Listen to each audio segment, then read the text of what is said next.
kitab surah Al-Fatihah. Bismillahirrahmanirrahim. Alhamdulillahirabbil alamin arrahmanirrahim maliki yaumiddin iyyaka na'budu wa iyyaka nasta'in ihdinas siratal mustaqim siratal ladzina an'amta 'alaihim. Bismillahirrahmanirrahim. Alhamdulillahilladzi an'ama 'alaina bi anwa'in ni'am wa laqa'ifil ihsan. Wa faddalna 'ala sa'iri khalqihi bi ta'limil ilmi wal bayan wassalatu 'ala Muhammadil mab'us bi khairil malal wal bayan wa 'ala alihi wa ashabihi bidul ma'alimil iman wa syumusi awalimil irfan wa ba'du. Dalam pengajian atau kajian pada sore hari ini itu bertemakan baru akan sholat, baru menerangkan tentang hukum-hukum sholat. Musannifur Allah Ta'ala wa nafa'ana bihi wa bi ulumihi fid dharain amin. Amin. Bismillahirrahmanirrahim. Babu ahkamis sholati syurutuha satrul awrati biqadirin alaihi wa ghayrihi yusalli 'ariyan bila i'adatin wa ghayruhu yusalli 'ariyan bila i'adatin wa tawajjuhun li qiblatin illa fi nafli safari wa shiddati khawfin wa istibahu qiblatin yusalli wa yu'idu wa waqtul wa taharatu hadatsin illa faqidat tahuraini fa yusalli wa yu'idu wa taharatu badanin wa malbusin wa makanin an najisin fa illam yajid ma yufsiduhu bihi aw khafa talifan aw nasiyahu shalla wa a'ada wa yufa an nahwi dami barogisim.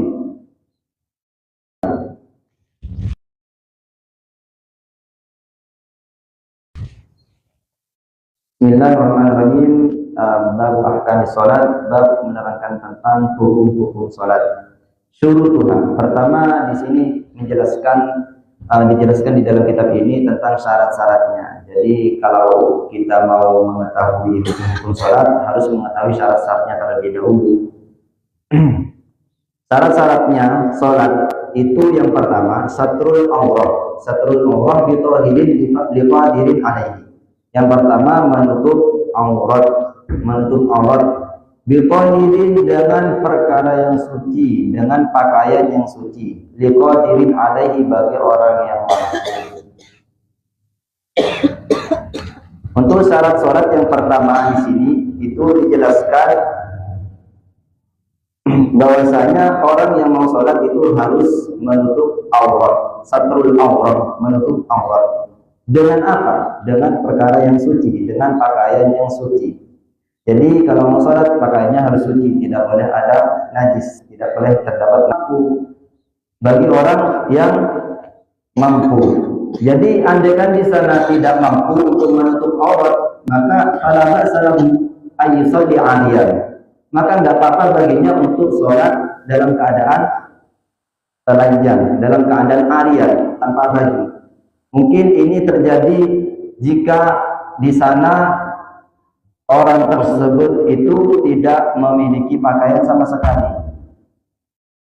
Kalau di zaman sekarang ini, zaman samangke, mungkin nggak ada orang yang tidak memiliki baju, nggak ada orang yang tidak memiliki baju. Tapi kalau kita flashback kepada zaman jahiliyah, zaman dahulu atau zamannya para nabi, itu ada sebagian sahabat yang diceritakan bahwasanya beliau-beliau itu hanya memiliki 2 pasang baju saja, atau bahkan cuma 1 saja.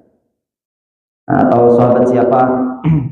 Salah satu sahabat itu pernah diceritakan suami istri itu hanya memiliki 1 pasang baju saja. Jadi ketika sahabat tersebut mau sholat, maka harus gantian. Jadi si pertama itu suaminya terlebih dahulu sholat, setelah itu baru istrinya sholat. Kenapa kok seperti itu? Ya karena tidak memiliki baju sama sekali, hanya memiliki satu pasang saja.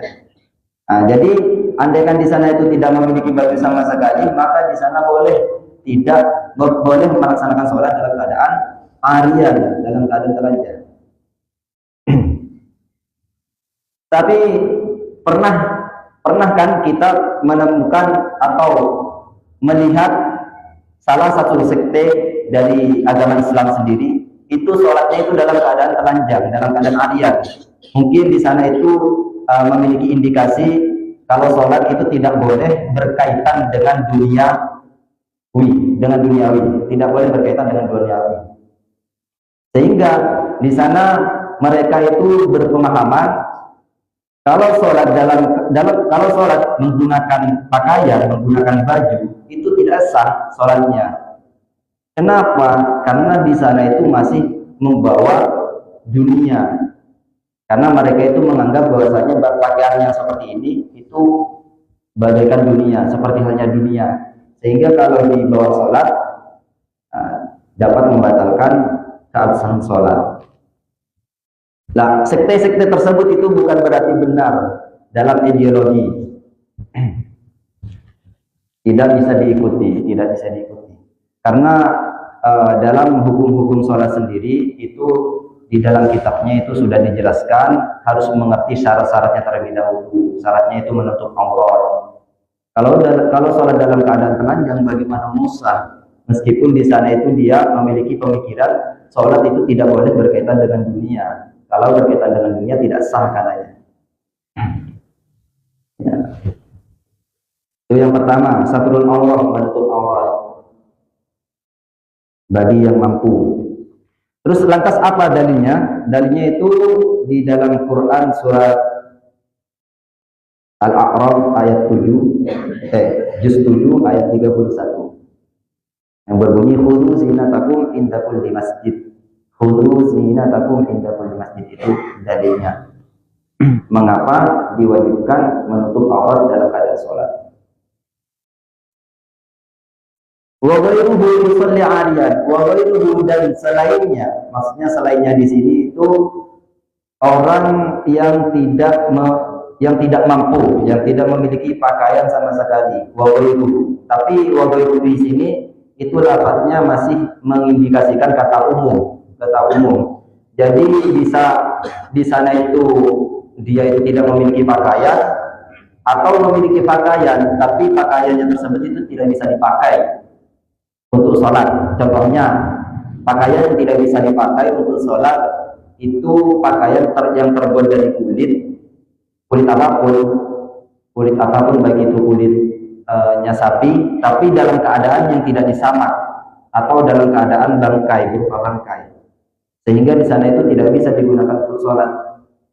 Nah, wa ghairuhu yusalli 'ariyan, maka sholat dalam keadaan arian. Bila i'adatin, apakah wajib untuk mengulanginya? Bagi orang yang tidak mampu, ternyata di sini dikatakan bila i'adatin, tanpa diulangi. Bila i'adatin.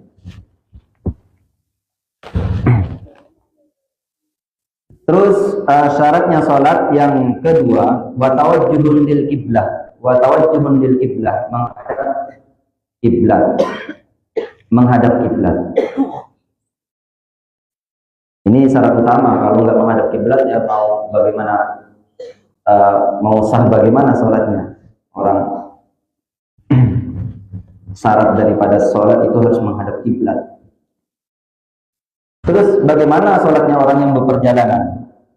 Sholat sunnah dalam keadaan perjalanan, dalam keadaan bepergian.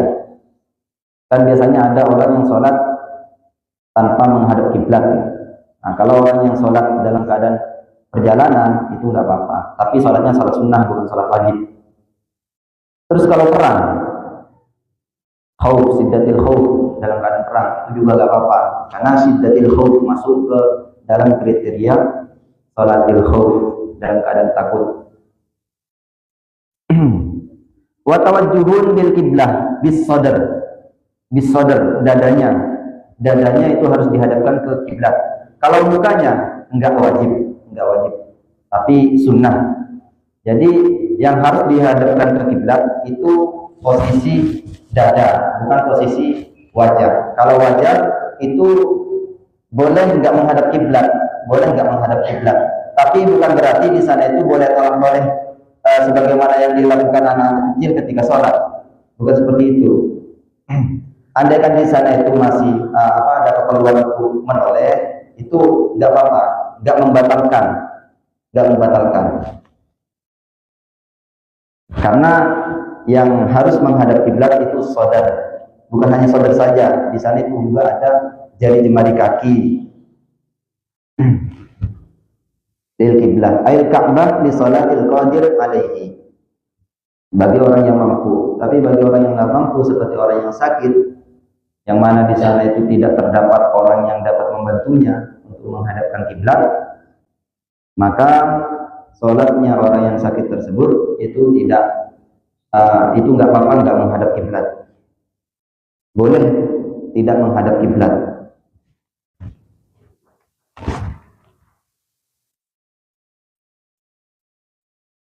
Tapi kadang orang itu sibuk berdebat tentang posisi kiblat. Ini mungkin sering terjadi di sekitar kita.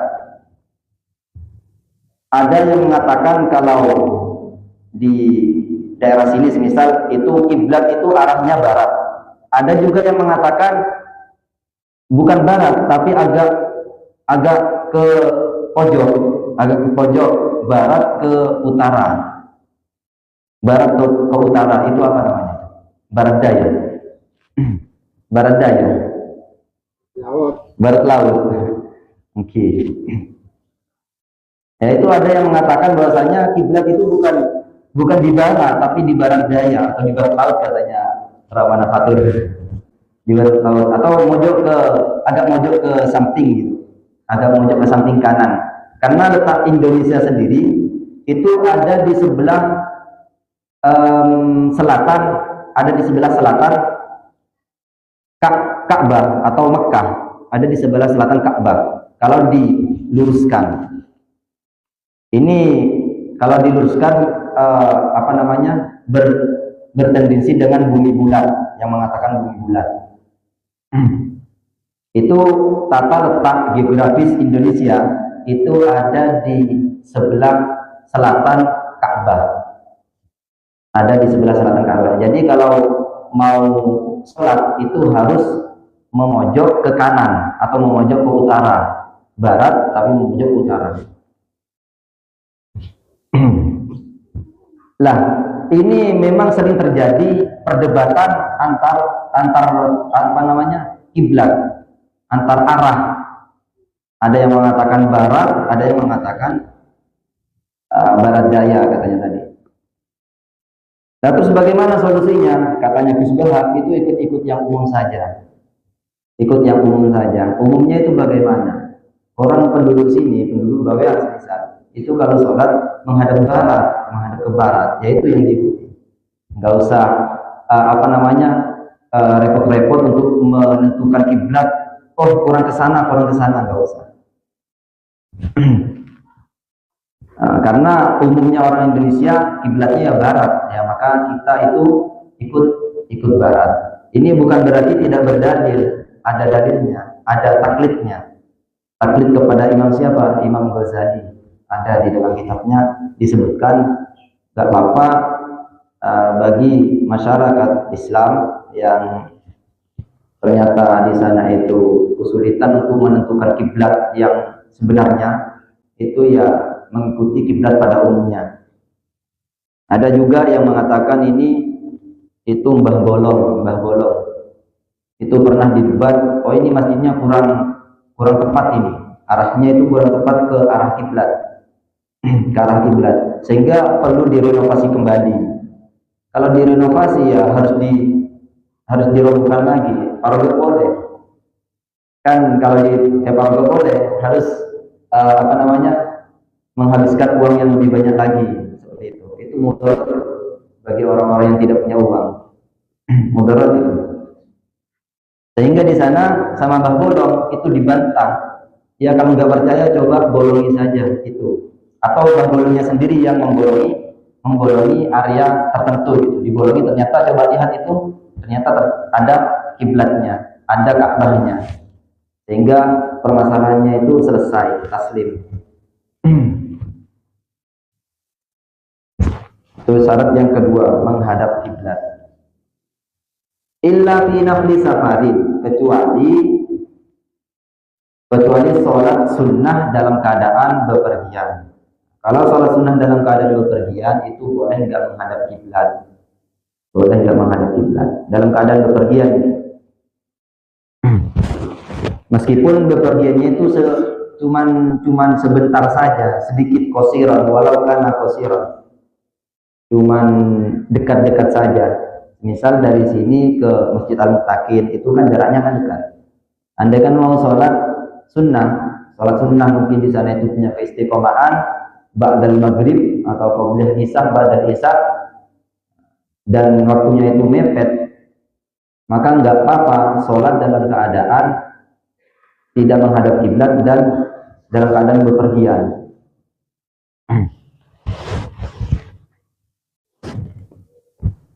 Fala yushtaratu fihi tawajjuh bal yusalli ila sawabi maqsadihi lil ittiba'i fil raqibi rawahu syaikhan wa qisa bihi al mashi wa illa fi salati syiddatil khawfi. Begitu juga dikecualikan salat dalam keadaan syiddatil khawf, sangat takut. Tidak apa-apa bagi orang yang merasa sangat takut tidak menghadap kiblat. Contohnya seperti orang dalam keadaan berperang, karena di sana itu takut terbunuh atau takut kalah skill dalam berperang, sehingga di sana itu harus tidak menghadap kiblat. Itu maka tidak apa-apa. Begitu juga seperti halnya syiddatil khauf, itu ketika ada ular lewat, ternyata sholat berjamaah, sholat tarawih semisal, ternyata ada ular kote lebar mau mematuk anggota tubuh kita. Nah, sehingga andaikan di sana itu diperlukan untuk bergerak untuk tidak menghadap kiblat, maka nggak apa-apa nggak menghadap kiblat. Tapi diperlukan apabila diperlukan. Kalau tidak diperlukan, dalam artian ularnya itu tidak membahayakan kita, hanya lewat saja, maka kita nggak boleh bergerak atau nggak boleh meninggalkan kiblat. Istidbarul kiblat nggak boleh. Jadi harus ada keperluan. Mentutor puru kalako, muntahutor oleh kalako.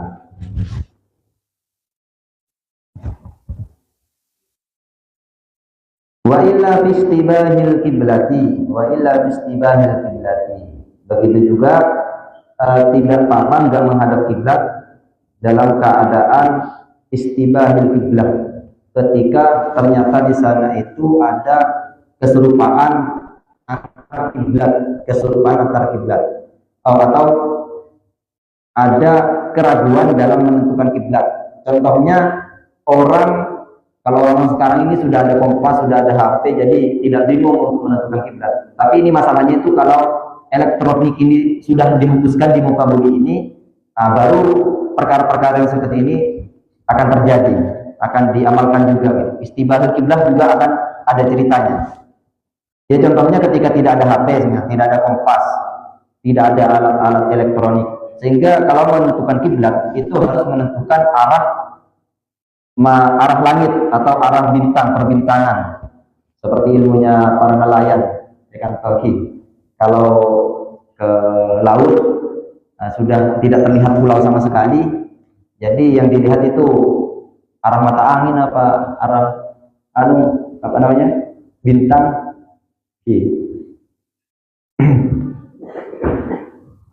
Nah, jadi kalau ada istibahul kiblat di sana nggak apa-apa, tidak menghadap kiblat. Contohnya bagaimana? Ketika langit tersebut itu dalam keadaan mendung, sehingga kalau menentukan kiblat itu sangat kesulitan sekali karena bintangnya itu tertutup, mana arah barat, mana arah timur. Jadi di sana nggak apa-apa nggak menghadap kiblat. Akan tetapi Wa yu'idu, yusalli wa yu'idu. Akan tetapi di sana itu wajib mengulangi sholatnya. Wajib mengulangi sholatnya. Ini dalam keadaan orang yang bingung, orang yang syak, orang yang ragu-ragu dalam menentukan kiblat. Tapi kalau yakin, ngapain diyu'id, ngapain diulangi lagi? Gak usah.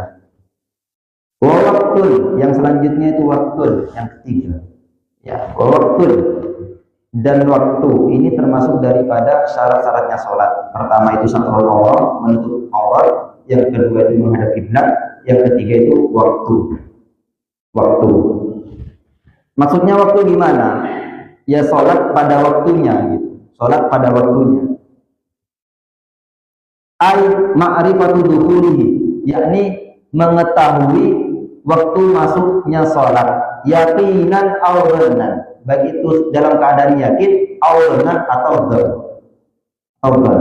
Jadi harus mengerti masuknya waktu sholat. Kalau zuhur itu jam berapa, kalau asar itu jam berapa, maghrib itu jam berapa, isya itu jam berapa, subuh itu jam berapa, harus mengetahui baik itu dalam keadaan yakin audonat atau sangkaan. Tapi sangkaan di sini dan di sini itu 75%. Jadi kalau di dalam Islam untuk mengetahui sesuatu itu ditingkatkan. Semisal apa namanya? Dalam taraf ilmu itu memiliki 5 tingkatan. Dalam taraf ilmu itu memiliki tingkatan. Tingkatan yang pertama itu ada jahil. Jahal itu artinya bodoh. Kalau jahil itu 0%, dalam keilmuan itu 0%.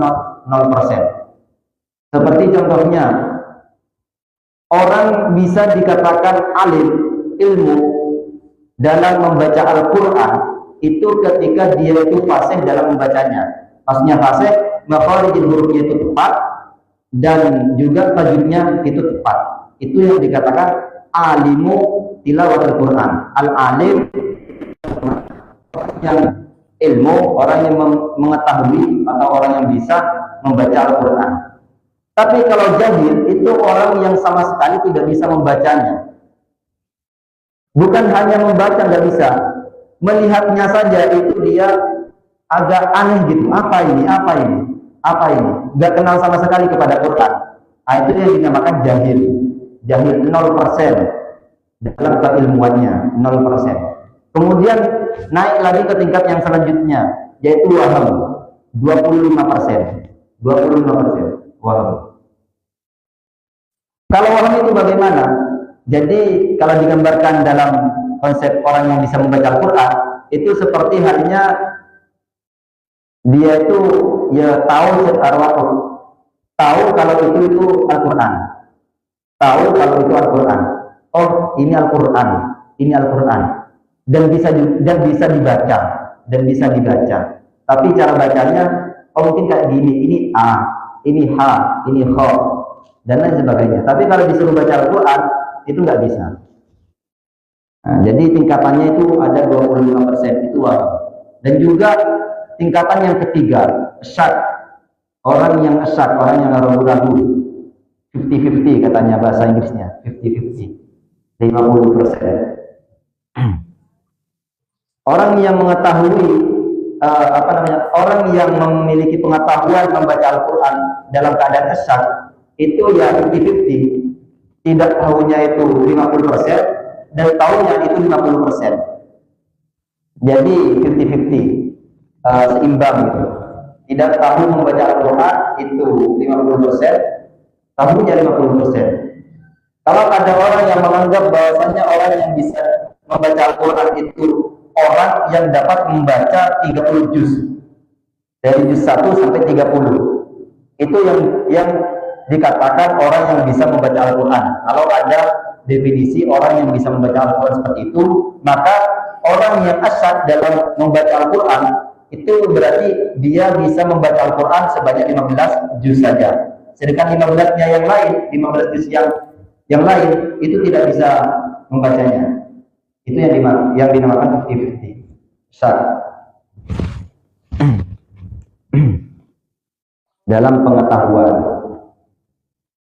Terus kemudian ada tingkatan lagi yang keempat, yaitu don. Don ini yang sebagaimana dijelaskan di sini, 75%. Jadi angka keyakinannya atau angka pengetahuannya itu sudah hampir mencapai batas akhir, cuman belum sempurna.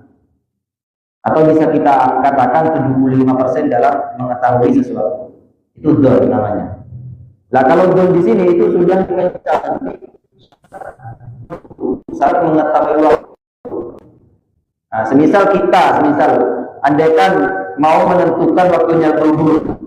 Sekarang ini zuhur apa enggak ya? Zuhur apa enggak? Oh, mungkin sekarang ini hampir maghrib, hampir berbuka puasa. Sekarang ini jam berapa?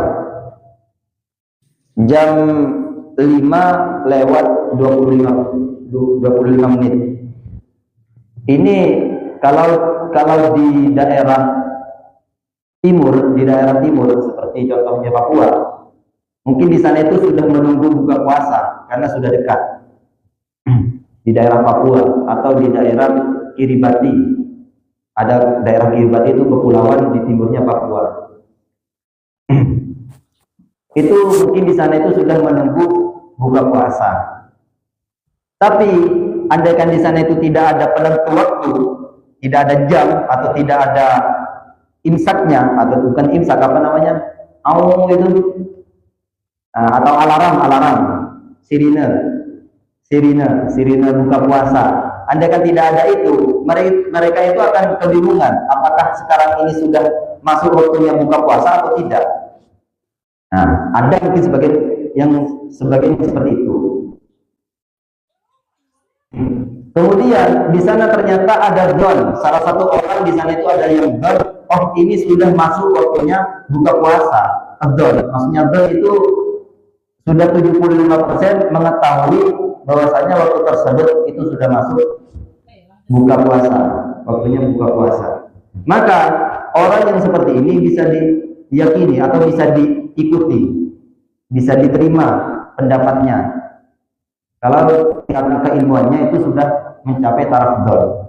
Kemudian taraf yang terakhir itu yakinan. Ini taraf keilmuan yang nomor 5, yakinan.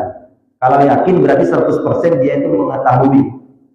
Kalau sekarang itu sudah masuk waktunya buka puasa, dia itu sudah tahu 100%. Sekarang buka puasa. Sekarang sudah buka puasa, sudah masuk waktunya buka puasa. Itu 100%.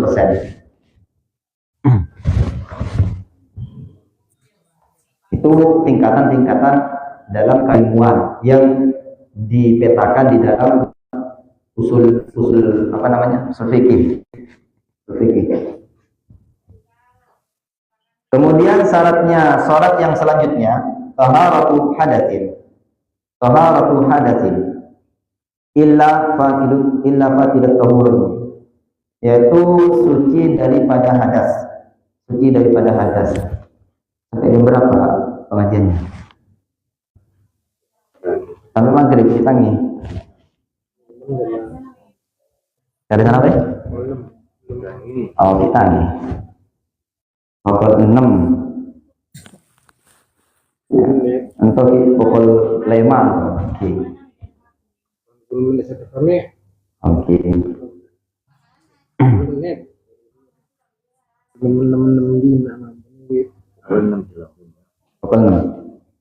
Oke, syaratnya sholat yang selanjutnya yaitu taharatu hadasin, suci daripada hadas, baik itu hadas kecil ataupun hadas besar. Walau sholat biduniha walau nasiyat lam tasihha sholatu.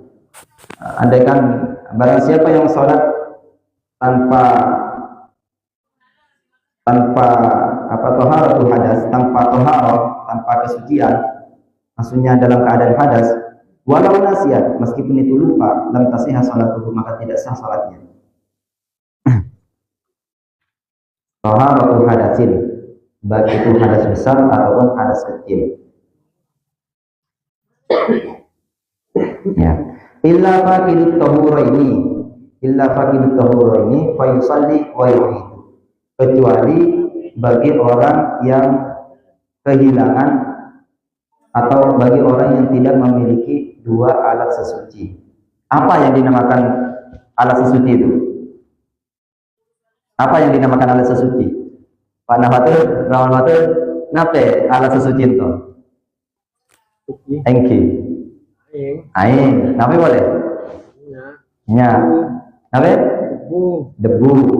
Oke. Mengenai kitab Tuhfatul Tullab itu ada 4. Ada air, ada debu. Terus ada samak lagi. Samak itu nape samak? Oke, samak. Ada lagi tahallul, bahasa Arabnya itu tahallul. Kalau bahasa Indonesianya fermentasi. Itu contohnya seperti perubahannya homer ke cuka. Perubahannya homer ke cuka. Itu kan yang asalnya itu homer najis, ketika homernya itu sudah berubah ke cuka, maka hukumnya homer itu menjadi suci. Itu yang dinamakan tahallul atau fermentasi. Termasuk alat sesuci meskipun tidak berupa benda transparan. Padahal itu kan apa ya, bisa dikatakan perubahan gitu, perubahan. Sedangkan kata perubahan itu bukanlah benda, tapi sebuah apa? Bukan air. Tapi itu termasuk daripada alat sesuci. Nah, kemudian di sini itu boleh orang sholat dalam keadaan tidak suci atau dalam artian dalam keadaan hadas tidak suci. Itu boleh. Kapan? Jika dia itu berstatus faqidut tahurain, orang yang tidak memiliki 2 alat sesuci. Maksudnya 2 alat sesuci di sini itu antara air sama debu. Seperti siapa? Kayaknya kalau di Dolen itu nggak ada. Air, alhamdulillah Jember di sini. Debu banyak sekali. Tapi kalau debu sendiri itu digunakan ketika tidak ada air.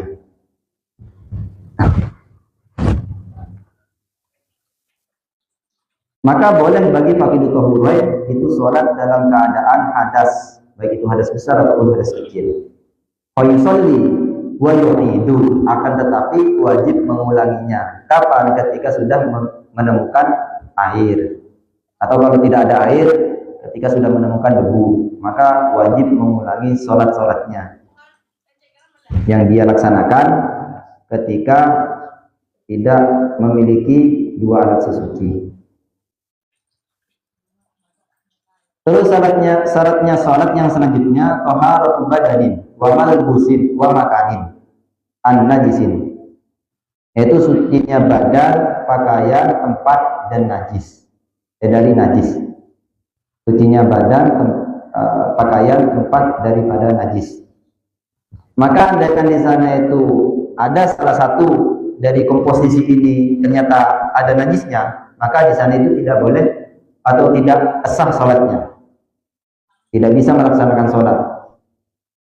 Atau kalau najisnya itu ternyata ditemukan ketika sholat, maka sholatnya itu batal, tidak bisa sah. Kalau najisnya itu ditemukan sebelum sholat, maka tidak boleh sholat, karena dia itu hamilun najis, orang yang membawa najis. Jadi menafojena, entah harus suci betena kolam bina tempatnya atau masjidnya itu harus suci. Masjid itu bukan berarti masjid ini ya, bukan berarti masjid itu banyak. Masjid itu diambil dari bahasa Arab yang berarti tempat sujud. Jadi tempat sujud itu kan umum, bisa di sini, bisa di atas batu, bisa di rumahnya Pak Lora, juga ya di mana-mana. Intinya di sana itu tempat yang bisa digunakan untuk bersujud. Itu dinamakan masjid, tempat bersujud. Nah itu harus suci juga, harus suci.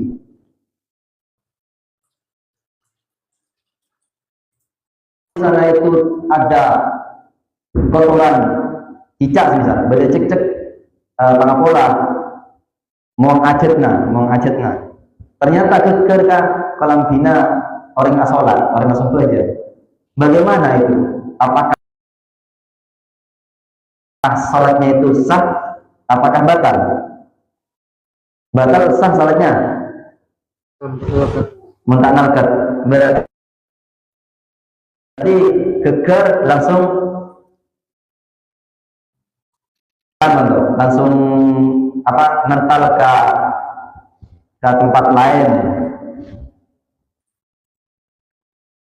Jadi kalau ada permasalahan seperti itu, ada kotoran cicak ternyata itu jatuh ke salah satu pakaian kita, itu ditafsir atau diperinci. Andaikan kotoran tersebut itu dapat kita hilangkan seketika itu dan tidak membekas pada baju kita, maka salatnya itu tetap sah. Tapi kalau kotoran cicak tersebut itu kan nggak bisa hilang, hinalkan, dicekak, maka hukum sholatnya itu batal. Hukum sholatnya itu batal. Karena kenapa? Karena membawa najis.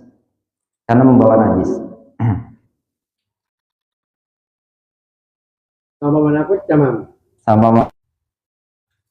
Setir kocak. Oke. Kocaknya bermah. Oke. Entah kan? Ya, itu pertanyaannya. Katanya Rabbana Matul, saumpama kotoran cicaknya itu jatuh ke songkok geger kakocak. Entah bagaimana hukumnya? Ini saya kembalikan lagi pertanyaannya kepada Ramana Hatur. Entah oning napanten, oning napanten kak cek bede taina cek. Ngeding di sana. Pasti ngeding. Kan ngedingan to kan tak oning cek nikah saya geger nikah taina cek nape emas nape berlian to kan tak oning. Oning napanten oringa. Men oning maka betul syaratna men sama orang bisa ibu mentaoning ternyata dia itu sampai selesai sholatnya itu ternyata nggak tahu, setelah salam nggak tahu, Assalamualaikum. Terus kemudian dia itu merasa ojar dia buka pecan mak beda lain cek dina dile segeger. Kalau orang yang tidak tahu seperti itu maka nggak apa-apa, maka sholat itu sah. Tapi masih diperinci lagi keraguannya itu atau apa namanya, semisal dia itu ragu, ini kapan jatuhnya ini. Kalau anda kan di sana itu berkeyakinan bahwa jatuhnya itu setelah salam, oh iya sudah setelah salam berdekasanya top ke songkoknya Ramana Fatul top setelahnya salam, tapi maka salatnya itu sah. Ia cepat kena cek nikah atau setelahnya sholat maka sah-sah saja. Tapi saumpama dia itu ternyata oh iya orang kalau beda suara top jangan tidak. Tapi dalam keadaan sholat, ketika sholat tadi di rakaat yang kedua, maka ketika dia itu sudah tahu bahwasanya taina cek tersebut itu ketika dalam keadaan sholat, maka sholatnya itu harus diulangi karena membawa najis. Meskipun dia itu tidak tahu dalam keadaan sholat, tahunya itu setelah sholat. Oke, nyampe boleh? Sama-sama mau berma boleh?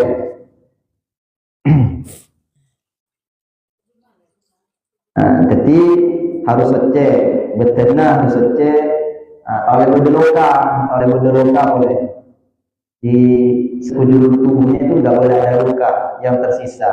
Membekas luka yang kering itu nggak apa-apa. Tapi maksudnya luka di sini itu luka yang bercucuran atau luka-luka yang tidak dimampu najisnya.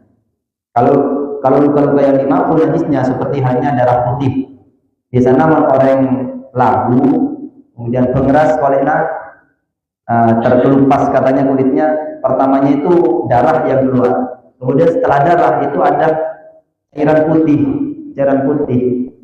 Atau cairan putih. Tapi secek kapan? Ketika tidak berubah baunya. Kalau berubah baunya maka hukumnya najis juga. Nah, jadi kalau di sana itu lukanya berupa luka darah putih, maka nggak apa-apa. Atau luka-luka dari darah yang kering, itu nggak apa-apa.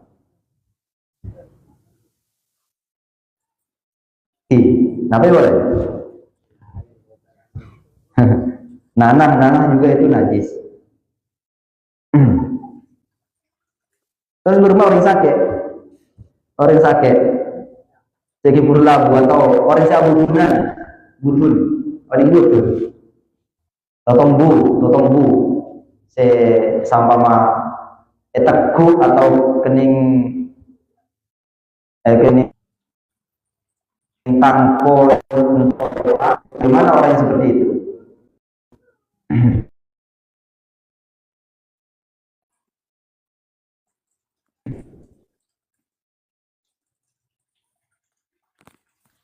Sama orang ini kan tahu saya jelaskan. Jadi berdoa dengan butunan, bagaimana sholatnya? Ya sholatnya ya harus tidak membawa darah, tidak membawa darah. Ya harus totope ngakui perban. Nah, orang yang seperti itu namanya statusnya sohibul jabair, orang yang perban. Tidak apa-apa sholatnya orang yang seperti itu. Meskipun di dalamnya itu ternyata lukanya masih nyorcor, masih akili, tapi di sana ditutupi oleh jabair atau perban, enggak apa-apa. Tapi masa darah si akili di perban kan nanti mampatnya kedua boleh perban. Fa'ilam yajid ma yusilhu bihi aw khawfa talifan aw nasiyah shalla wa a'ada.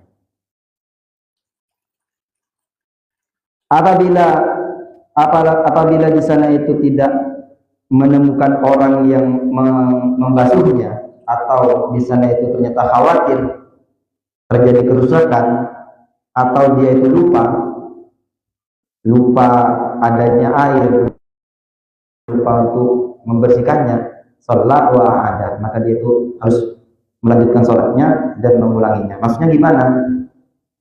Seperti contohnya tadi, ketika ada orang yang kejatuhan kotoran cicak, kemudian tidak ada orang yang dapat membersihkannya, maka di sana itu dia tetap sholat,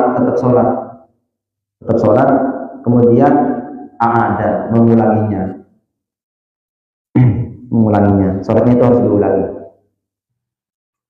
Apalagi dalam keadaan jamaah, pas bertepatan dia itu ada di shaf terdepan, di shaf yang pertama, di belakangnya terdapat orang-orang yang sholat juga. Jadi mensampama ketal sholatnya itu bukan berarti ngaleh pas lebar ya kita orang ngasem saja, enggak, tetap meneruskan sholat.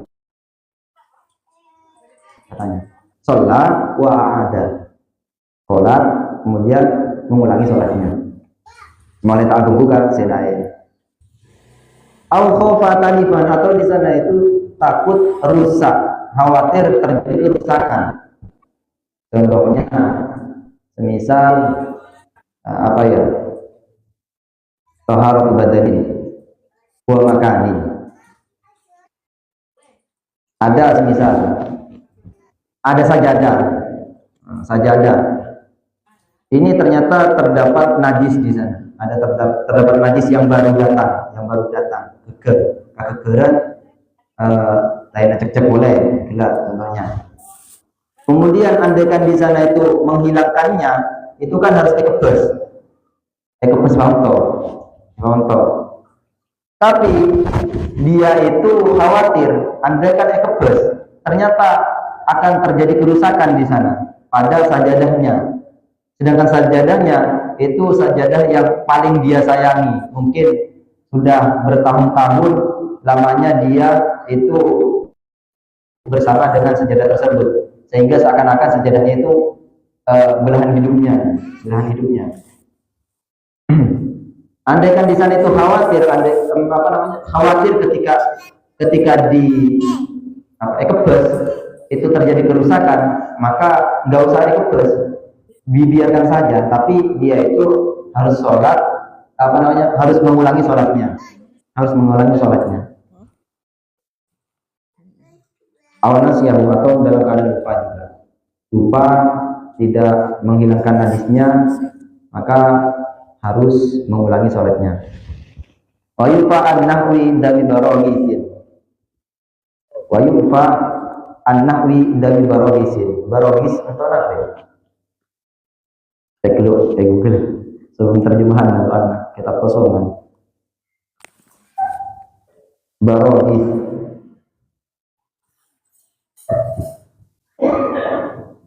Diumumkan ke Mario Pemagrib.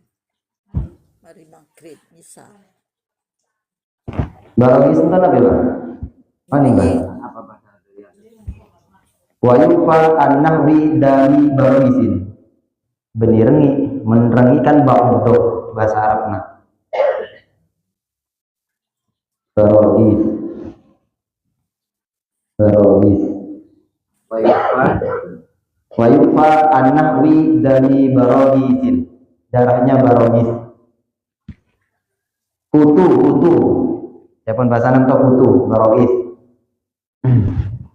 Beda kotor, atau jawaban di yufa, dimaafkan. Bukan berarti enggak najis, tetap najis tapi dimaafkan. Darahnya kutu. Oh, berapa menit? Oke, mungkin ada yang mau bertanya. Katanya nape?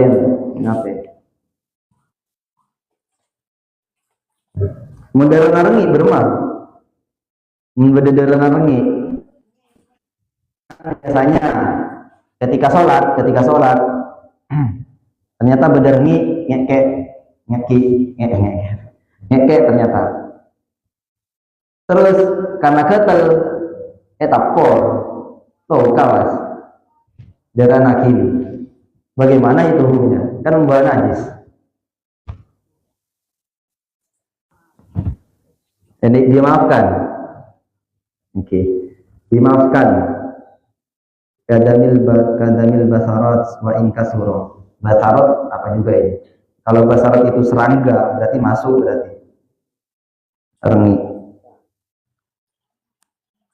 Apa sebab nama sapora? Sebabnya Maesapora. Li umumil balwa bihi dia penjelasannya. Pustules Inggris Indonesia. Pustula apa pustula? ya intinya di sana itu alasannya li umumil balwa bihi karena sering terjadi. Ya mungkin karena kalau kita tarik kembali dalam permasalahan nyamuk itu kan sering terjadi, apalagi di daerah yang banyak genangan airnya, sehingga di sana itu terdapat banyak sekali nyamuk. Bedorang apa aja, ternyata kayak rengi pas ekopar rengi, nah ternyata akili dari. Nah itu kalau li umumil balwa sering terjadi. Tak bisa yempet, maka itu termasuk yufa anhu dimakfu, termasuk najis yang dimakfu. Kalau ditinjau dari alasan ini diumumi balwa bihi katanya. Ada lagi pertanyaannya? Nggak boleh. Sebelum saya tanya toh.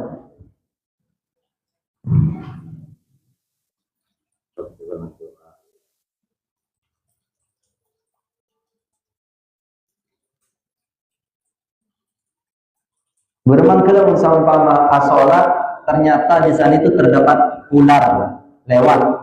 Itu bagaimana? Kalau di sana itu tidak menghadap kiblat sholatnya, gimana hukum sholatnya? Apa? Bermau hukum sholat apa? Sempurna apa? itu jemaah masih tanyakan. Ya kan, sejauh mana saya tanya, jadi Ustadznya saya tanya, lagi kasih lebih senior. Ustadznya tanya ke jemaah tanya ke Ustadznya, bagaimana Ustadz kalau seketika dalam perjalanan dan dalam melaksanakan sholat kok ada tiba-tiba ada ular buru. Jadi bermain di sistem jawaban dari Ustadz aja. dari penyaji. Ya mana mana fatur buru, ya bon. Mun beda olar kayak buru. Oke. Jadi namanya dari jamaah ke jamaah. Jawabannya.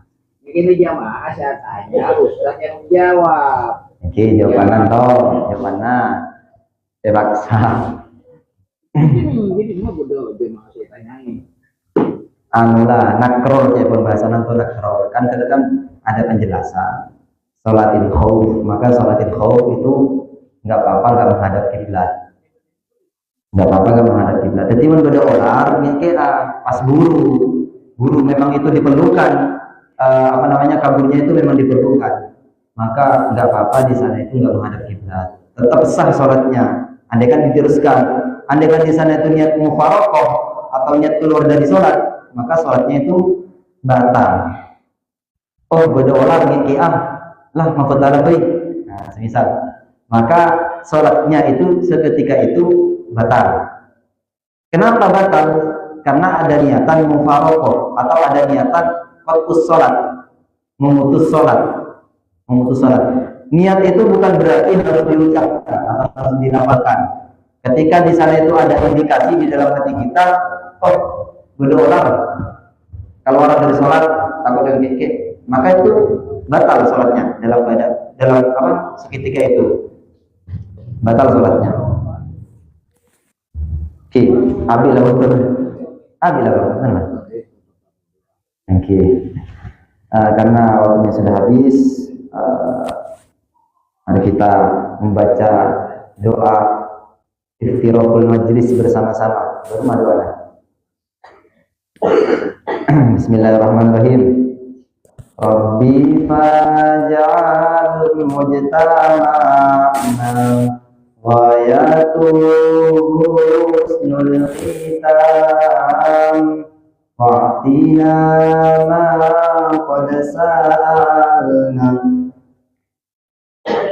min baru mah bahasa doa bahasa ini mah kalau apa doa tak pernah baca min ya al-jisam Rabbi faj'al mujtama'na ghayatuhu husnul khitam wa'adina ma qad sa'alna min aqayakal isam Rabbi faj'al mujtama'na ghayatuhu husnul khitam wa'adina ma qad sa'alna min aqayakal isam.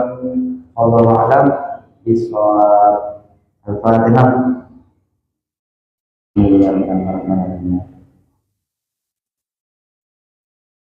Assalamualaikum warahmatullahi wabarakatuh. Saporan sebenyak punya salana.